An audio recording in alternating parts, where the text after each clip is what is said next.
Bagaimana hukumnya ngaji online, Kiai? Ijazah secara live streaming. Apakah boleh? Apakah sah ijazahnya? Apakah dapat barokahnya? Dan apakah bisa dianggap jadi murid yang mengijazahkannya itu, Kiai? Terima kasih. Begini, dalam menjawab satu persoalan itu harus paham taswir masailnya dulu. Taswir masalahnya itu seperti apa? Kemudian dia juga harus paham cara mentadbik nas-nas fuqaha, kaidah fikihnya, usul fikihnya dalam konteks permasalahan yang dicari hukumnya itu. Harus paham ilat-ilatnya, harus paham takhrijul manad, tankihul manad, terus tahqiqul manad. Tak bisa anggar jawab begitu saja.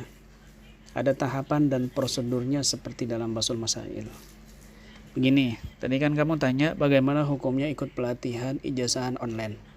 Apakah boleh? Apakah sah ijazahannya? Apakah dapat barokahnya? Apakah bisa dianggap jadi murid yang mengijazahkannya itu? Ini saya jawab. Kita pahami dulu definisi online itu seperti apa.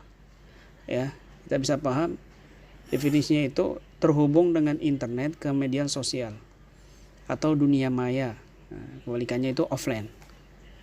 Sedangkan live atau streaming itu siaran langsung saat itu juga, tapi perantara internet di media sosial. Jadi online itu belum tentu live, tapi live sudah tentu online. Adapun ijazah secara online, ya, ijazah secara online atau live itu berarti melakukan siaran langsung dalam rangka ijazahan amalan, dzikir atau ruqyah ataupun semisalnya. Terus bagaimana hukumnya? Kalau ditanya hukumnya, ya sah saja, boleh. Kenapa? Karena antara mujiz dan mujaz, ya, yang mengijazahkan dan yang dijazahkan itu saling terhubung, saling melalui video kamera yang langsung, ya, meskipun ada perantara streaming atau live. Karena syarat pengijazahan semacam ini tidak disyaratkan ada di satu majelis atau ruangan. Terlebih mubasyarah melalui sarana streaming ini tidak ada selang waktu durasi yang lama. Berbeda kalau ijazahan yang diafdalkan, diharuskan ada dalam satu ruangan. Ya, karena adanya keharusan menyentuh tangan satu dengan yang lainnya. Misal pembaiatan yang dilakukan oleh seorang mursyid thariqah. Ini kan harus ada pegang-pegangan, ya, maka dia harus ada di satu majelis itu. Ya, maka lebih afdolnya harus ada musyafaha, face to face secara fisik. Atau misalnya ijazah riwayat hadis musalsal bilyad, ya. Maka ini harus satu majlis berjumpa langsung tangan dengan tangan. Bahkan ada yang mengatakan juga sah akad nikah dengan video call. Bukan telepon loh, ya, tapi video call, langsung siaran langsung, ya, langsung videonya kamera. Nah, itu diantaranya fatwanya Wahbah Az-Zuhaili. Terus barokahnya bagaimana? Apakah didapat? Barokah itu tergantung dengan hati antara mujiz dan mujaz. Meskipun di pengajian offline, tapi kalau belajar dan mengajarnya untuk tujuan duniawi, ilmunya ya tidak berkah. Tapi kalau kajiannya online, jika guru dan muridnya ikhlas, bersih, insya Allah barokah ilmunya. Begitu. Itu masalah hati barokah. Ya. Tapi kalau sisi al-fadl, ya, fadail, keutamaan, ya, ini sisi fadailnya. Maka ini lebih banyak barokahnya ketika offline, yaitu duduk di satu majelis, face to face, di satu ruangan. Karena di situ ada fadilah duduk kumpul satu majelis dengan guru dan para ikhwan yang hadir, memberikan sedekah senyuman sesama muslim satu dengan yang lainnya, memandang wajah saudaranya dengan kasih sayang, dengan rahmat. Tapi tetap juga harus ada adab dan memperhatikan hati. Ya, kalau satu dengan yang lainnya saling bersangka, saling merasa paling hebat, paling pintar di satu masjid, ya percuma barokahnya nggak ada. Tapi kalau ada yang mengatakan mengaji atau ijazah secara live streaming nggak ada barokahnya, ini orang bodoh. Dia nggak paham masalah ini, nggak bisa memandang kasus ini seperti apa. Dia nggak jauh berbeda dengan Wahabi yang menyatakan wali dan nabi itu yang sudah wafat tidak bisa memberikan manfaat, ya, kepada yang masih hidup. Seolah dia meniadakan kemahakuasaan Allah Ta'ala. Ini pandangan yang sempit, ya. Pandangannya terlalu sempit itu. Berapa banyak coba ulama dari kalangan habaib kiai yang melakukan hal yang sama. yaitu ijazahan secara live, bahkan online di media-media sosial. Apakah mereka tidak paham dan nggak paham masalah barokah? Kemudian pertanyaannya tadi, apakah bisa dianggap sebagai murid yang menjazakannya itu secara live? Nah, ini tergantung ta'aluk batinnya atau robitoh yang menjadi penentu dalam masalah ini. Jika hubungan hatinya bersungguh-sungguh dengan gurunya, maka dia dianggap sebagai muridnya dengan perantara apa saja. Sedangkan internet adalah salah satu perantara yang dapat menghubungkan murid dengan guru, terlebih secara live ataupun streaming, apalagi sang guru telah mengikrarkan dan mengakui serta menganggapnya sebagai muridnya. Habib Umar sendiri bin Hafid, Habib Umar bin Hafid pernah dalam satu video itu ditanyakan bagaimana hukumnya mengaji online. Beliau apakah juga tetap dianggap muridnya?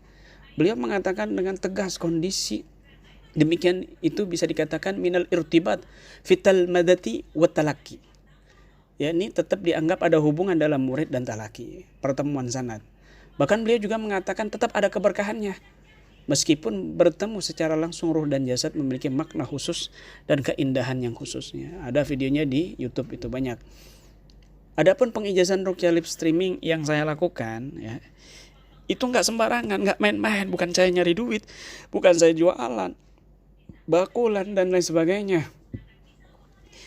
Itu ada beberapa kaidah yang sudah saya pertimbangkan. Satu, ya, ada beberapa orang yang hampir setiap hari datang ke rumah minta ijazah ruqyah secara singkat, karena dia mendesak, membutuhkan.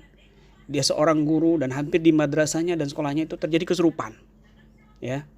Kemudian juga yang kedua, ada orang yang membutuhkan mendesak untuk menangani keluarganya dan jauh, bahkan orang di kampungnya, karena dia seorang tokoh agama. Lalu dia capek-capek datang ke rumah saya, mau saya usir dan lain sebagainya.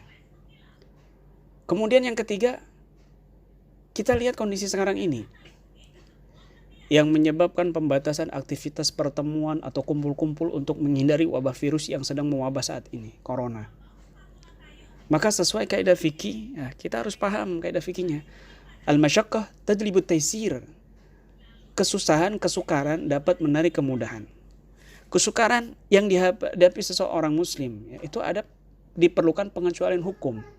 Yang dalam pelaksanaannya itu harus memperhatikan tabiatnya, kondisi, kemampuan memikul hukum dan lain sebagainya. Dan kondisi yang seperti ini justru kita mendapat pahala tersendiri jika kita memudahkan mereka perantara fasilitas yang ada dengan tetap memperhatikan niat yang tulus. Begitu. Kemudian kaidah berikutnya, darul mafasid muqaddamun ala jalbil masalih, yaitu menolak madarat bahaya lebih didahulukan dari mengambil manfaat. Saya akan mendapatkan bahaya ketika saya masih menerima tamu untuk berjumpa dengan saya di rumah saya dalam kondisi saat ini. Kalau dia misalnya dari zona-zona merah kemudian datang, terus saya tertular. Bisa juga misalnya dia datang di perjalanan, dia juga tertular. Apalagi yang dari Jawa Barat mau nekat datang ke rumah saya. Mereka yang ada di zona-zona merah COVID-19 itu. Bahkan bahayanya akan bisa menjalar dan meluas. Dari saya, misalnya saya positif dites, kemudian akan menjalar, orang-orang yang pernah berinteraksi langsung dengan saya akan juga ikut direpoti, dites, diperiksa terkait virus ini. Ya.